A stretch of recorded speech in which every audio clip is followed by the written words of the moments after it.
City Talks with Reuben Abati. Hello, good afternoon, and welcome to another edition of your number one talk show, City Talks with Reuben Abati, on your number one lifestyle station, City 1051 FM.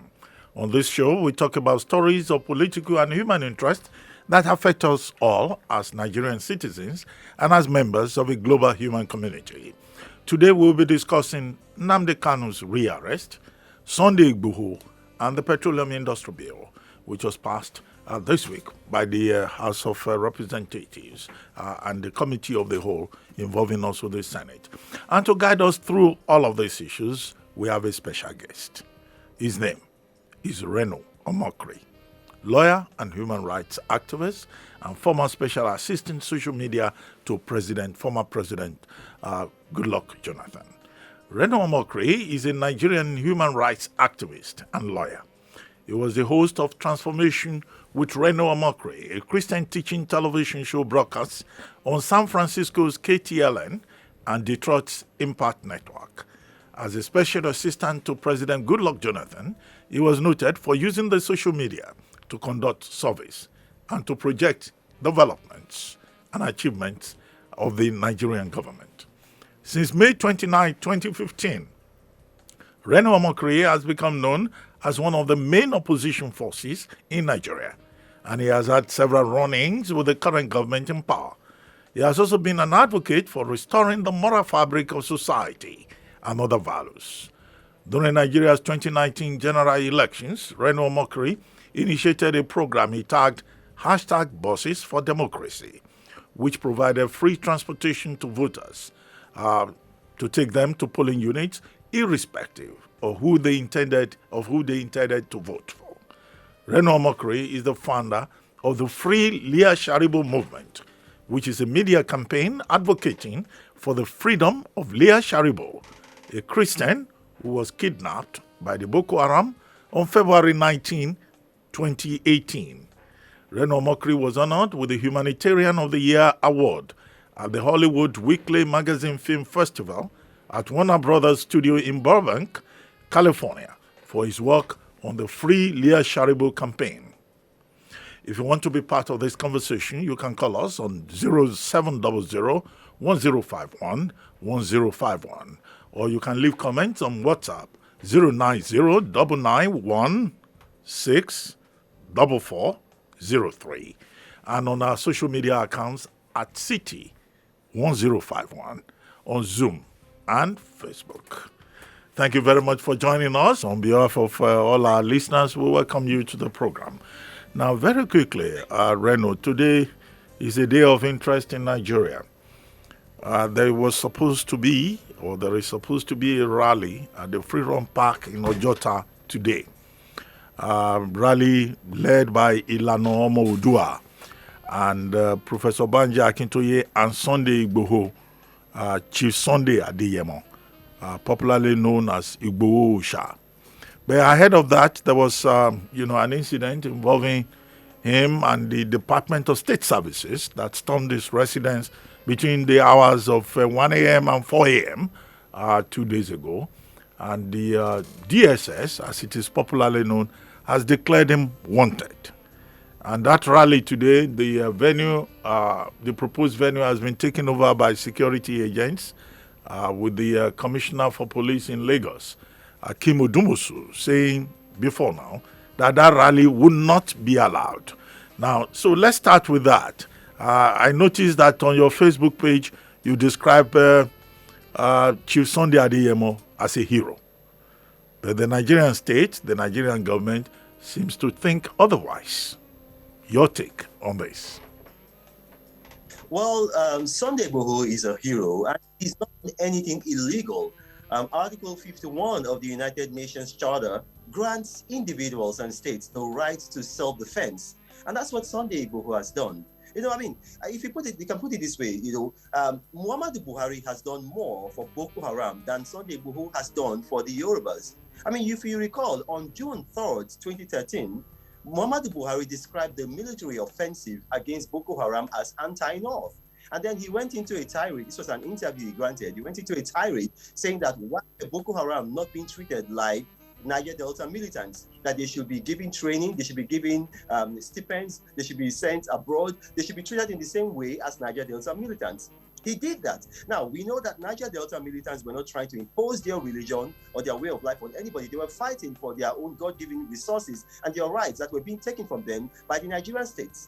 But Boko Haram was fighting to impose their religion and their way of life on others. Yet Muhammadu Buhari defended them. Now, if you look at Sunday Igboho, what Sunday Igboho is feeling a vacuum created by this same Muhammadu Buhari, who has refused to punish, arrest, try headsmen, killer headsmen from his own ethnicity, who have attacked various Nigerians. And article, like I said before, Article 51 of the United Nations Human Charter grants every individual on the face of the planet the right for self-defense. Sunday Igboho has not gone offensively to start killing armed headsmen. No, he's gone to protect human life, and he has a right to do that. Not just by the United Nations Charter, which I just quoted, but also by Nigeria's constitution. And moreover, when this man was an opposition leader, he held rallies such as the Yoruba rally that is being held. He attended Sharia rallies in 2001.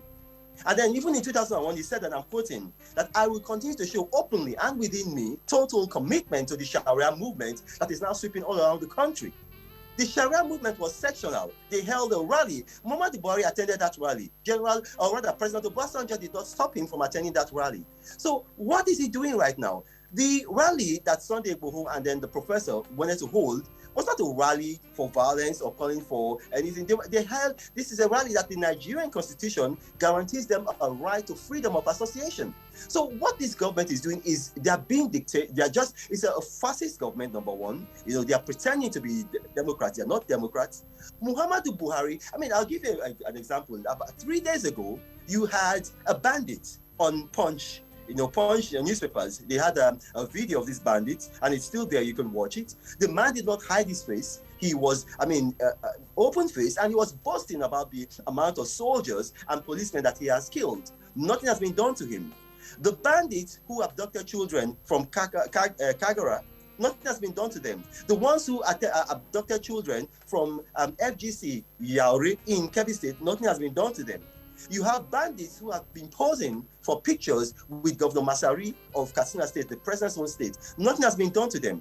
In 2016, Nasir El-Rufai, the current governor of Katsina State and the blue-eyed boy of Muhammadu Buhari, admitted that he was paying killer headsmen. Nothing has been done to him, all those killer headsmen.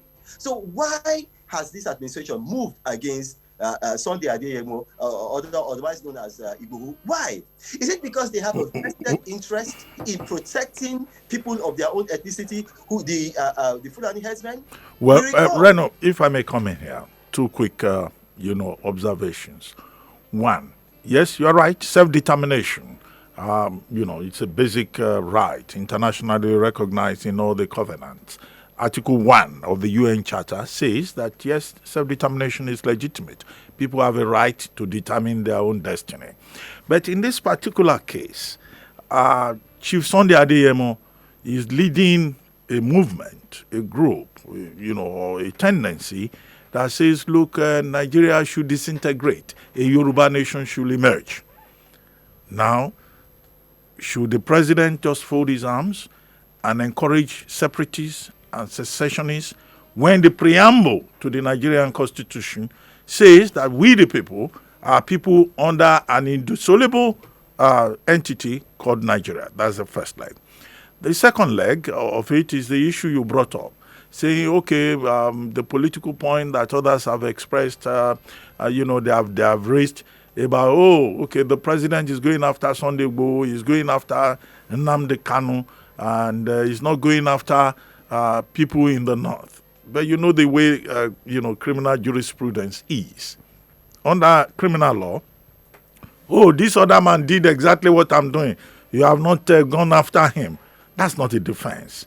In terms of how a government proceeds, is discretionary in matters like this. I would like you to address those 2 points for the benefit of our listeners. Yeah, well, here's the thing. I have a master's in law, and I schooled in England. I worked in the British Parliament before I came as a very young man in my 20s to work as an aide for the then vice president, and then, as you rightly said, became an aide to a sitting president. There is nothing in the Nigerian constitution that precludes people from gathering together and demanding for certain things. There's nothing, even to ask for self-determination, to ask for a Yoruba state, nothing in the Nigerian constitution stops them from doing that.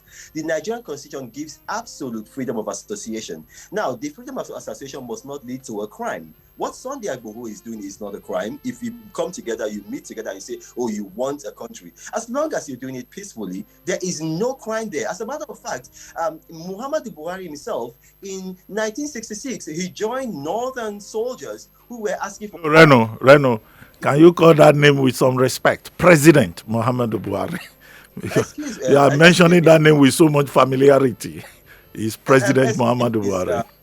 Excuse me, please. I do not have to mention that name with any respect. There is no constitutional duty on me to mention that with any respect. The man's name is Muhammadu Buhari, and I can call him Muhammadu Buhari. When President Jonathan was there, this man called him Jonathan several times. I mean, he had his cronies and his allies. They called him not even Jonathan. They called him Ebele, disrespectfully. So please, with all due respect, let us continue this interview. This man, Muhammadu Buhari, in 1966, he joined northern soldiers calling for Araba at the cantonment in Ikeja. There are eyewitnesses. What was done to them? So look, this is, let us, if we are going to stick to the law, let us stick to the law. There is nothing illegal in Sunday Igboho calling for a Yoruba nation. There is something illegal if he takes up arms against the Nigerian state, but he has the inalienable right to hold a rally. Look, in the United States, you have native Indians who are holding rallies asking for their own states. You had one in DC, of which there was a very popular case because it led to the incident with a Catholic school where a white boy was falsely accused. In the United Kingdom, you have Scottish people who have been asking for a state of their own. In fact, as a matter of fact, they even have a party. It's called the SNP, the Scottish National Party. Until today, their number one agenda is to have an independent Scottish republic. Nothing has been done to them. Their leaders are not being arrested. So this man is saying that, okay, yes, we have, we want a Yoruba nation. He's holding rallies. He's not pause. So this is the principle. If Muhammadu Buhari is preventing them from having their peaceful rallies, then he's going to be forcing them to go on the ground and to do the very thing that he said that he does not want. And that is one. Now, on the other issue, you are saying that fighting crime is discretionary. No. Sunday Igboho has not committed a crime. If you are saying Sunday Igboho has committed a crime, tell me what crime he has committed. Like I told you before, both the Nigerian Constitution and Article 51 of the United Nations Charter grants individuals and states, now I'm going to say that again, individuals and states the right to self-defense. Are you saying that to be good Nigerians, we should just sit down and allow herdsmen from Muhammadu Buhari's tribe to kill us so that we can prove that we are good Nigerians? No, I'm not going to allow that. If I'm in Sunday Igboho's situation, I will do the same thing. I will stop those people from killing both myself and my neighbors. And that's what Sunday Igboho is doing. And please, I take offense for you to call such a thing a crime. It is not a crime. Well, I'm not in a position to accuse, Chief Sunday Adeyemo of anything. Withdraw that word that you used. Withdraw that word. Yeah, but I've had people. No, Dr. Abati. No, hold on. Hold on. Having an conversation, it is not a monologue. Withdraw that word that you used, crime. Withdraw it now. No, I did not say he has committed any crime. He's not been charged for any offense.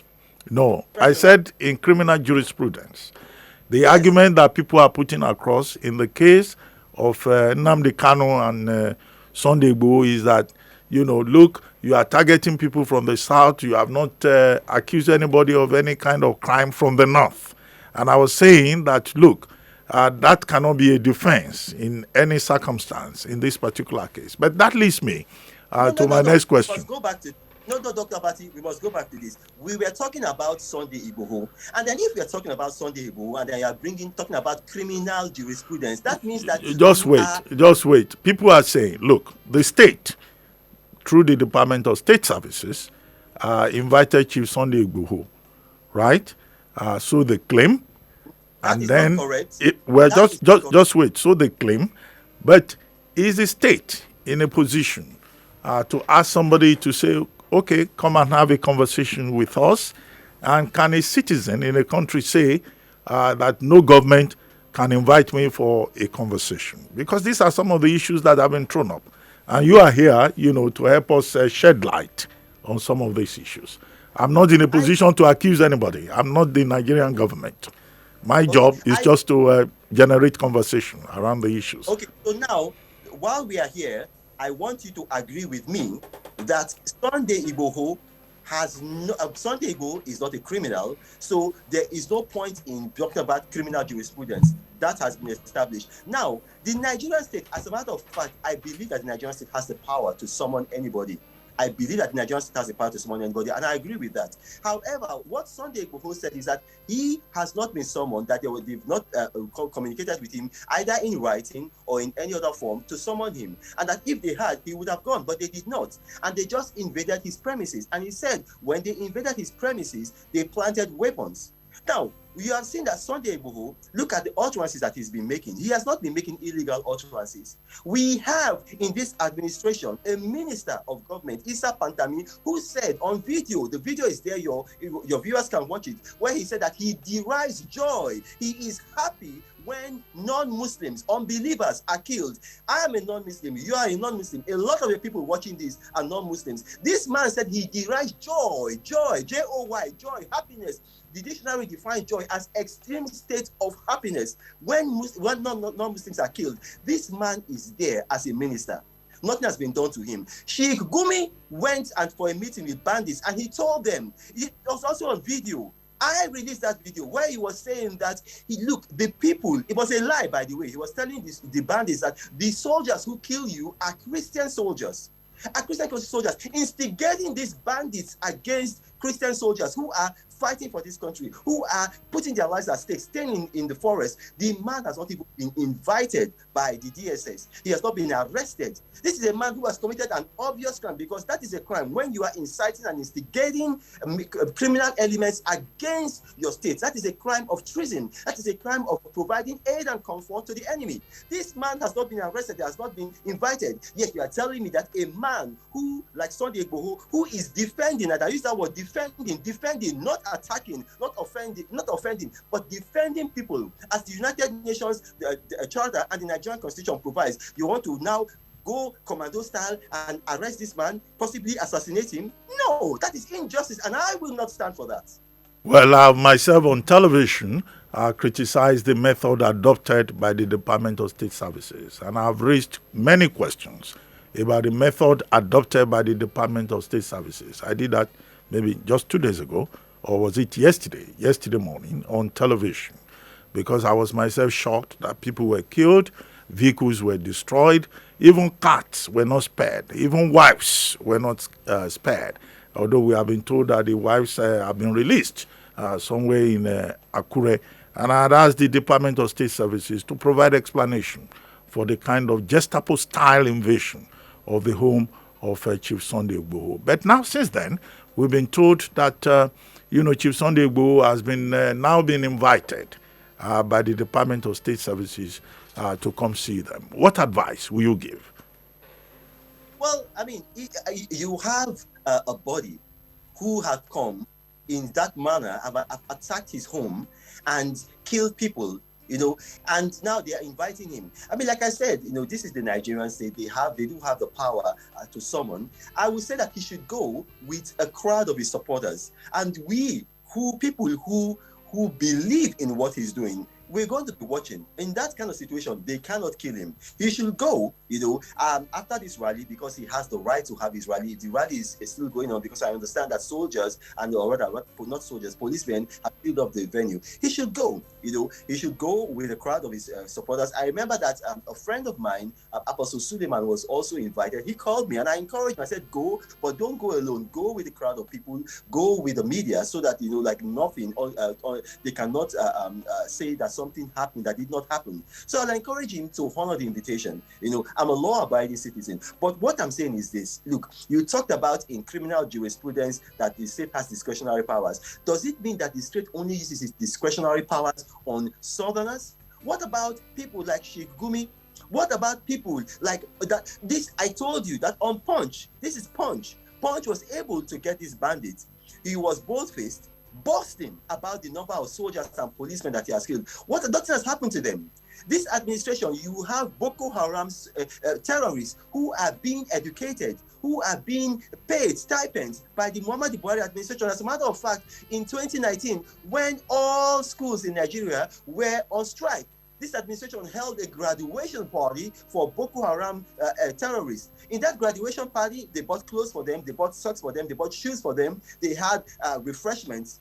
And this is with our money. And you have seen that this man is now actually doing the things that he said that he was complaining about in that June 3rd, 2013 interview that he gave to the media, when he said that the military offensive against Boko Haram is anti-North, and he said that Boko Haram members should be treated like Niger Delta militants who were fighting for their rights.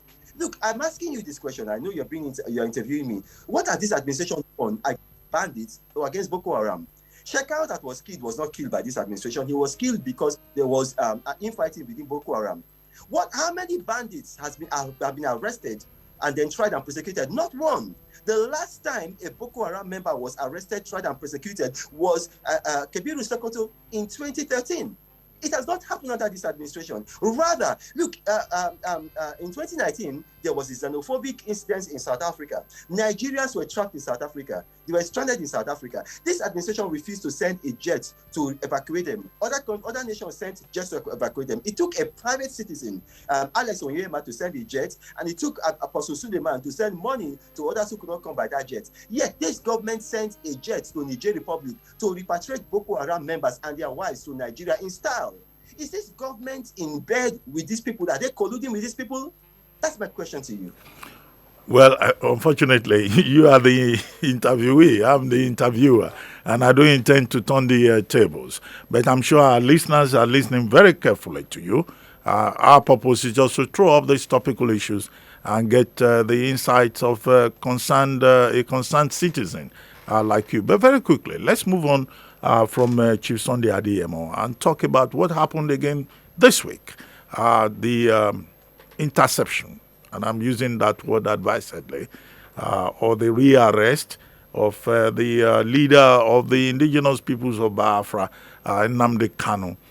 We've now, been able to establish that it was intercepted in Kenya. And there's been a lot of commentary on this also, whether indeed what the Nigerian government did was a case of doing the right thing in an extrajudicial manner. What do you think? Well, I think you should give me credit. When you say it's now been established, who established it? I established it. I was the first person to come out and say he was intercepted in Kenya. I spoke with a British government official, and I released that statement. I said that I have it on record from a British government official that he wasn't arrested or extradited from the United Kingdom. Rather, he was intercepted in Kenya. Now, having said that, I think that Nnamdi Kanu, and you have to understand, I'm very, very objective. I know that IPOB members, sometimes they can be very above board with their insults and with their attacks. I have been very, I have helped promote what I believe is that, yeah? Go ahead. I can hear you. Go ahead. I have helped promote freedom fighters all over the world, but I believe that Nnamdi Kanu showed extreme indiscretion in going to Kenya. And, he has responsibility for his own arrest. He showed extreme indiscretion. The Kenyan government is notorious for these kinds of body snatching. They are very, very notorious. If you recall that in 2019, they did the same thing with Gulen, the Turkish guy, who was accused by Turkey without providing evidence of being behind the coup in Turkey. His son, not the man, not Gulen himself, Gulen is in the United States. His son, who is also a permanent resident of the United States, was passing through Kenya, and he was abducted by the Kenyans, and he was sent back to Turkey. And this is not the only incident. They've done that also to Egyptians. They've done that to other people. So Kenya has a reputation for doing this. So for somebody like Nnamdi Kanu, he showed extreme indiscretion, and so he has a role to play in this. Now, IPOB members, listen, don't come and start attacking me. Use your common sense. This man, he showed extreme carelessness. And I mean, like, I'll give a very good example. I've committed no crimes.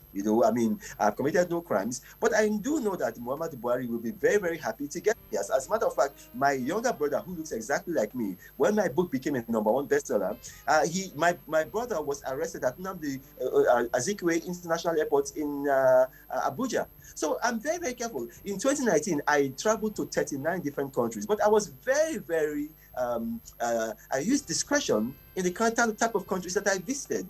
So with this, I will not blame the federal government or the Muhammad Buhari administration. This man has shown, in the past that he has such tendencies. He tried to do it with Umaru Diko, and he didn't succeed. So there was a precedent, and Nnamdi Kanu was just careless. Okay, in other words, when you compare this to the Umaru Diko case, are you accusing the Nigerian government of extraordinary rendition? Extraordinary rendition means when, a government decides to abduct people, kidnapping. Yeah. I have in law. You don't have to explain extraordinary rendition to me. I use that term myself. I used that term when I broke the news. I remember I broke the news. Your listeners can go, and the papers quoted me. They can also check my Facebook page and Twitter. I used that term, and then more importantly, Kingsley Kanu, Nnamdi Kanu's younger brother, used that term. And the British authorities, they did not use that term, but they alluded to it. So Muhammadu Buhari has shown in the past that he could do it. He failed to do it with Umaru Diko, not for want of trying, but for the diligence of the authorities of the United Kingdom. So he's done it before, and obviously, he's the same old Buhari. He's not changed. The only thing that has changed about him is that he's grown older, but he hasn't changed. Okay, very quickly, one other major issue in Nigeria this week is the decision on the petroleum industry bill, a bill that has been on the table for more than a decade, but all of a sudden we're told that it's been passed by the Committee of the Whole of the National Assembly. Now, you recall that in 2018, this same bill was passed. At the time, it was called the Petroleum Industry Governance Bill, PIGB. But this time around, it's been passed after the government represented it. Is there any guarantee that this time the bill will indeed be passed? And is it not too late, or it's a case of better late than never, particularly considering the interest of the host communities and the trust fund that is supposed to take care of the interests of the stakeholders? Well, for the petroleum industry bill, what I've seen about the bill, there's really nothing much to cheer about. They've given the host communities 3%, which is a far cry from what they were asking. But it is something. But I would actually wait for it to be passed before to be signed by the president before I begin to shout hallelujah. What I think is that the All Progressive Congress has come together to use the discretion right now because of the kinds of things that are happening in the country. If you recall, the president was meant to go to the United Kingdom, and then when he made that announcement, within hours, I actually also made my own announcement, and I told him, okay, welcome to the to the United Kingdom, but as you are coming to the United Kingdom, I'm also going to buy my ticket to fly to London and to harass you back to Nigeria. And then if you recall, after I said that, I think it was about 8 hours after I released my statement, the president said, he's no longer coming to the United Kingdom. So I think that this so-called petroleum industry bill that has now been passed by both chambers of the House, I think it's just a distraction from what is happening in the country. But if it's, I want to be proved wrong. I want the president to sign it and make it into law. But I'm not sure that's going to happen. But I will be pleasantly surprised if it happens. No, but in terms of the details, the position is that this is a bill that will promote transparency and accountability, and the NNPC will no longer be a regulatory body. Another regulatory body will be created, and NNPC will be a player within the market. And then this is also, a bill, in terms of its elements, that is supposed to encourage, investment, promote investment, and create greater opportunities for the well-being of all Nigerians. In terms of what this National Assembly, the Ninth National Assembly, has been able to do, don't you think that the effort of the Assembly itself is commendable? I mean, well, like I said to you, the speed at which this happened shows that there was an invisible hand, and I'm not a flighty person, like I'm very, very thoughtful in in my expressions. I sat down to think about this, and I don't think that it just happened with the speed, the lightning, or you can call it even the blitz that it happened. There was an invisible hand there. Yeah, I've read those elements that you're talking about, that the NNPC will not be like a regular governed by KAMA, the Companies and Allied Matters Act, and that there would be more transparency. I've seen that, and they said it's going to attract investments. Let me just address the issue of investment. No foreign direct investor is coming to Nigeria on a large scale as long as you have Muhammadu Buhari as the leader of Nigeria. I mean, you've seen it now. According to the United Nations Institute, Ghana has now become the #1 recipient for foreign direct investment in West Africa, and so a lot of companies are going to Ghana because Ghana has, so they think, better leadership and more transparent leadership than Nigeria.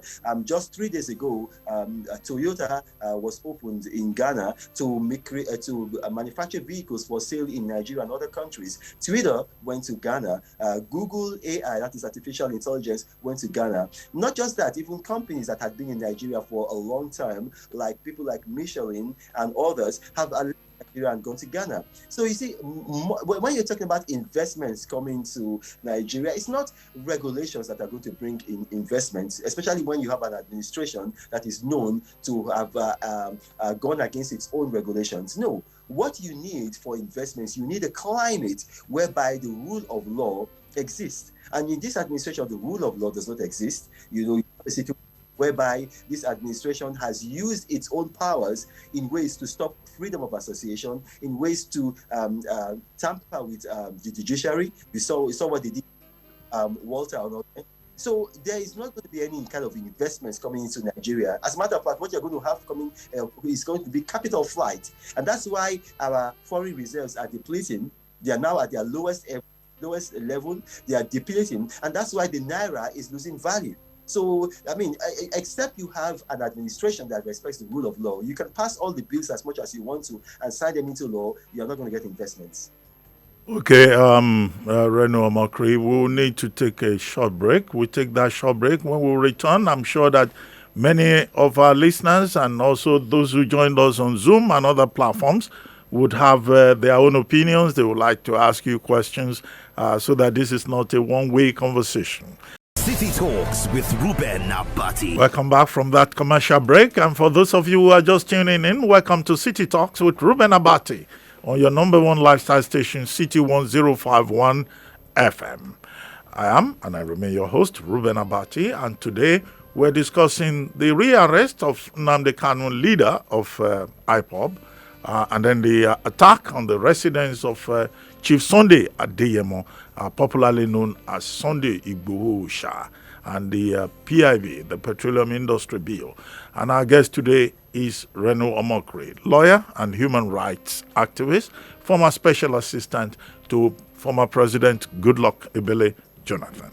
And he's still here. He's been discussing all of these issues. But now we want you to join us in the conversation. And if you want to be part of it, you can call us on 0700 1051 1051, and also on WhatsApp 090 99 16 4403, and on social media accounts at City 1051 on Zoom and Facebook. Well, Reno Omokri, thank you very much for staying with us and for your great insights since the beginning of the program. But now we would like to take contributions, from our listeners and viewers on Zoom. Quickly. Hello? Hello? Hello, I'm here. Yes, good afternoon. Thank you for joining us. Your name, your location, and please go straight to the point. Get me one. Hello? Hello, could you turn down the volume at your end? There's so much interference from your end. Hello? Okay. You can try again. We're here. But here's a question from Dr. Abiodun Adeniyi for you, Reno Omokri. I'm sure you can see it on your screen also. He says, you are doing well with your consistency. But it does appear sometimes that your anger is because President Jonathan lost in 2015 than an overarching interest in the progress of Nigeria. Your reaction, please, he says. Well, I've been this way before former President Jonathan was even in office. I've been very interested in the peace progress and the well-being of Nigeria. I've always been very active in politics like this. As a matter of fact, this is something a lot of people don't know. I was detained under the Abacha administration. I mean, I was being funded by I was being funded by people who bought my magazines. And I was just 23 then. I had a magazine, a pro-democracy magazine. I was selling it out, trying to get the Abacha administration off, and I was detained. So I've always had this in me. So it's not like because former President Jonathan was removed. No, I mean, former President Jonathan was removed, and what has happened to me? I became a #1 best-selling author. Not in Nigeria, internationally, #1 best-selling author. I mean, I made a lot of money from writing, money that I never expected I was going to make. I'm in a better place now than when former President Jonathan was there. So, I mean, why would I have any grudge? And then if I was this way before former President Jonathan, I mean, I'm talking about 1997, I was fighting Abacha. I wanted to overthrow Abacha democratically. I was going about, we were having rallies. As a matter of fact, I don't know if newspapers, they have archives dating back then, but I was interviewed in the media. We were fighting Abacha. As a matter of fact, even before I was detained, at one point in time, a soldier had stopped my car, and then, well, I don't think it's just then now, they still do it, but then they will just take your wallet, they'll take your bags and start searching. And while they were searching, I had letters that I had written, anti-Abacha letters. I don't know how God did it, they didn't find it. So I've always been like this, I've always been like this. I came from a home whereby my parents made sure that I was educated abroad, and I was enlightened. I traveled to a lot of countries as a child, and I could see that what was happening in those countries is not what I was seeing in Nigeria. And I refused to be a second-class citizen in my country. I'm never going to be a second-class citizen. My children are not going to be second-class citizens, and that's why I am agitating, not for myself or not because former President Jonathan was defeated. Former President Jonathan and Muhammadu Buhari, if you look at what's happening, you see that there's a rapprochement. There's no enmity between them. So why would I be holding a candle for former President Jonathan when he's not even bitter? Well, Reno, I heard that part about you having made a lot of money. We'll discuss that later after the program. Anyway, we have another caller on the line. Hello? Oh, hello? We lost that call. Hello? Okay. Anyway, yes. Hello? Hello? Hello, please go ahead. Hello? Your name, your location. Yes. Hello, Dr. Abati. Yes. Good afternoon. Good afternoon to you. Thank you. Okay. Yeah, I read your piece on Tuesday about Chidinma and lovely conversation, really. So creative. Anyway, I'm not surprised that Reno is saying all he's saying. He can deny all he wants, but he's a bitter man. Bitter that is a lot of blank. That aside, are you there? Hello?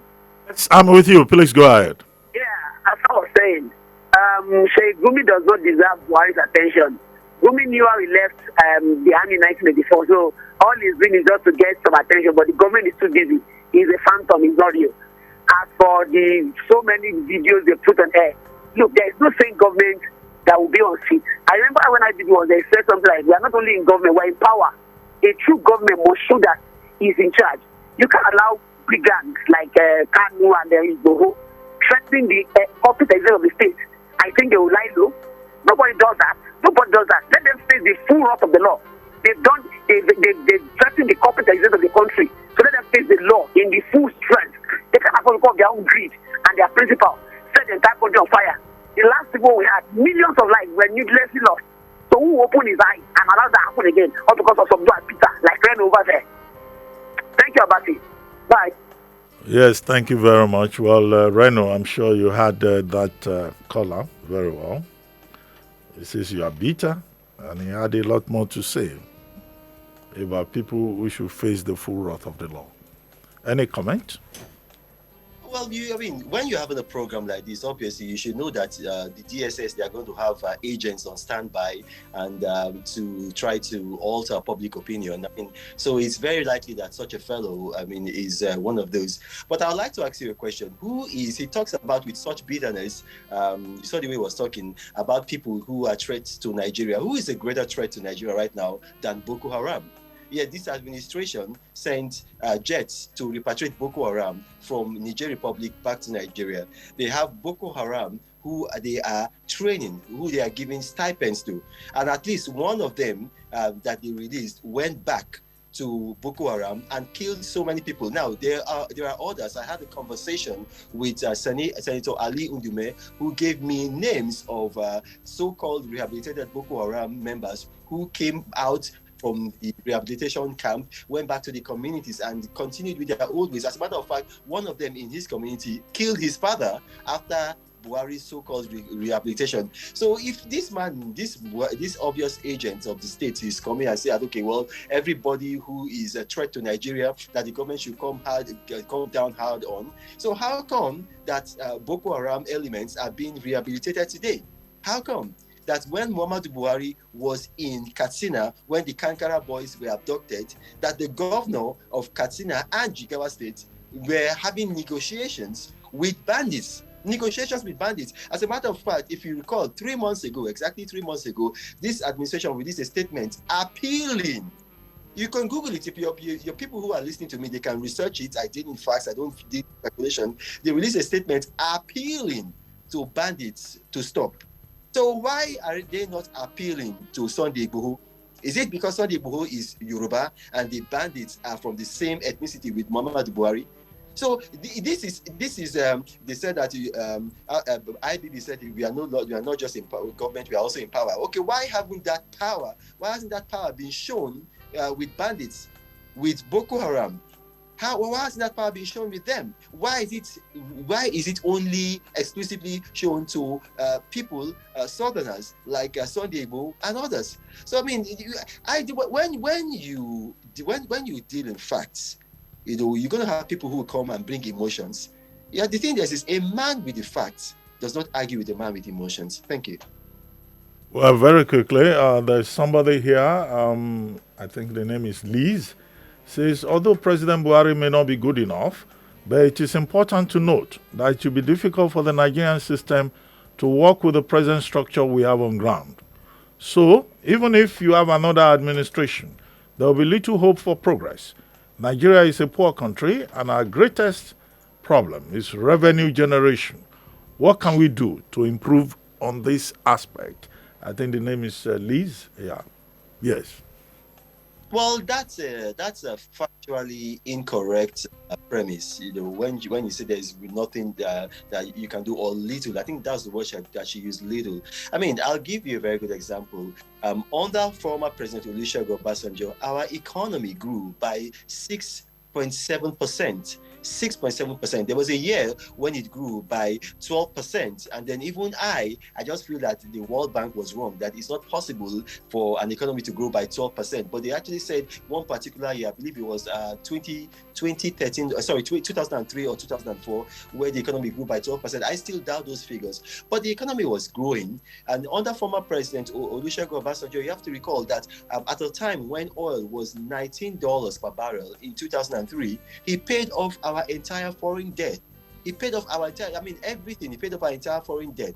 And so when you look at it, it's not that we are not a poor country. No, Nigeria is a country that can be rich. But because of bad management, we're poor. Under former President Obasanjo, I'm not going to talk too much about former President Jonathan because I served in that administration, and then people might say, okay, I'm biased. So that's why I'm trying to restrict myself to former President Obasanjo. Under former President Obasanjo, you see that when there is good leadership, it attracts investments into the country. You saw what happened with the GSM revolution. It brought in, just by that act, it brought in $6 billion worth of investments. And then you saw when the privatization process all started, you saw it also brought in investment. As a matter of fact, Dangote only became a billionaire because of that process. And Obasanjo said he failed in government because his desire, or rather his goal, was to produce $10 billionaires, but he only produced 3. And then he named the 3 that he produced as Dangote, Femi Otedola, and I believe it was Abdul Samad Rabiu. He said it was his mission to produce 10. So I mean, if you look at it, under former President Jonathan, according to CNN Money and then the World Bank, Nigeria was the 3rd fastest growing economy in the world. So to say that we are poor, it's really wrong, because you have to understand what makes a nation rich is not the minerals under the ground of the nation, but what is between the ears of the people of that nation. Education. When you educate the people and then you give them freedoms, it makes a nation rich. That administration, they had something called UWIM, where they gave out 4,000 to 4,200 awardees, grants of $50,000 to go and open up a business. And before they gave them that money, they sent them for training at the Lagos Business School. So that's how you build an economy. This administration lacks the intellectual capacity to do that. Right now, as I speak to you right now, the World Bank has said that if Nigeria recovers from COVID, we are going to go back to how our economy was in 2010. So you can imagine that we are in 2021, but they said if we recover, our economy will go back to what it was in 2010. So we have been taking 12 years backward, or rather 11 years backward. So when you have, what you need is leadership. Ghana has far less resources than we do. Ghana has far less educated people than we do. They have their human resources and their natural resources is far less than we have. But what they do have in Ghana is leadership. You see, when you have leadership, you see, investments gravitate towards leadership, because that's the thing. This thing called money is a coward. So when money sees repression, money is never going to go to any loci where there's repression, whereby soldiers or DSS storm the homes of judges. Because at the end of the day, the rule of law is the utmost guarantor of investments. And when you don't have the rule of law, money is not going to come, investment is not going to come. Okay, very quickly, I see, we have a lot of people who are interested in this conversation, and I see so many comments. But here is one from Aduragbemi. Aduragbemi, he says, Mr. Reno, thank you for your wisdom.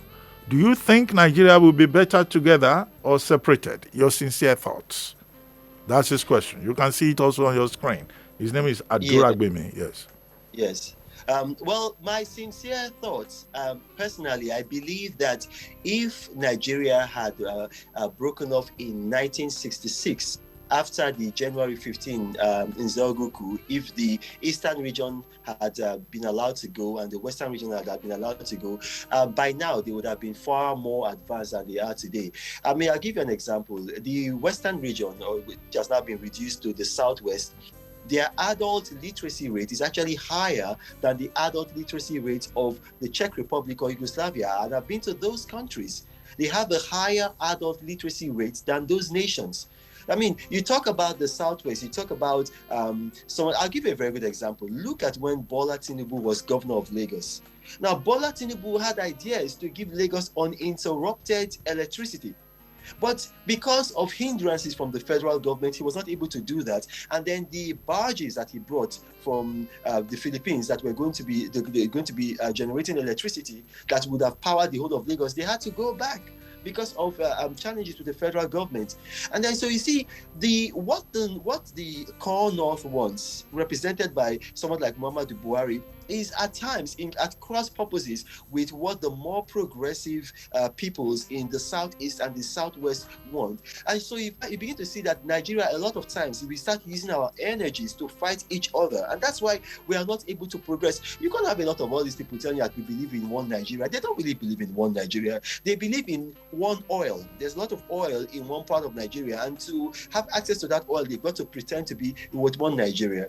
But you see, someone like, I believe you interviewed Muhammadu Buhari, was it 2 weeks ago, and he said something. You asked him about the reason why he's investing so much money in Niger Republic, and I was flabbergasted. I was taken aback by his response. He said that I have first cousins in Niger Republic, so we have to unite those two countries, and so I'm building a 1.9 billion rail line in Niger Republic to facilitate that. I mean, that's arrant nonsense. The southeast is the most mercantile part of Nigeria.